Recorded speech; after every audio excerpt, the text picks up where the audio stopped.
Welcome to this message from the mountain, coming to you from the foothills of the White Mountains here in New Hampshire. Today's podcast is titled One Snip at a Time. My wife is very goal-orientated.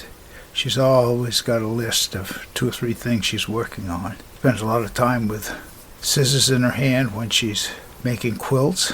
And when we go for a walk on the land, she takes her little hand clippers with her, and one snip at a time she works her way along the trail, doing what she can to help out with the maintenance. And you might think that one snip at a time doesn't make a difference, but it does.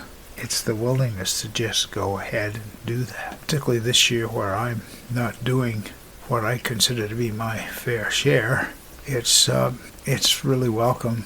And it reminds me that I had a relative, I suppose it's a separate podcast, but he had a boss, farmer that had a farm that was behind a mountain where the sun set. So he moved the mountain over many years, one boulder at a time.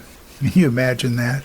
And so it is as we go about doing our tasks. And I always say I'm never finished and always done, because I could work on something and set it aside for 2 or 3 years and pick it back up again. Other people need to have it done as soon as they can start and get done too early. It's interesting how people live their lives and how nature fits into that.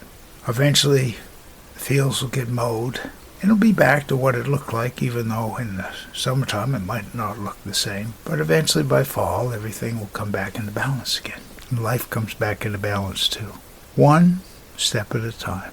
My name is Michael Hathaway, and this is Message from the Mountain. It is my prayer these words are right and good for you whenever you hear them. Thank you so much for listening.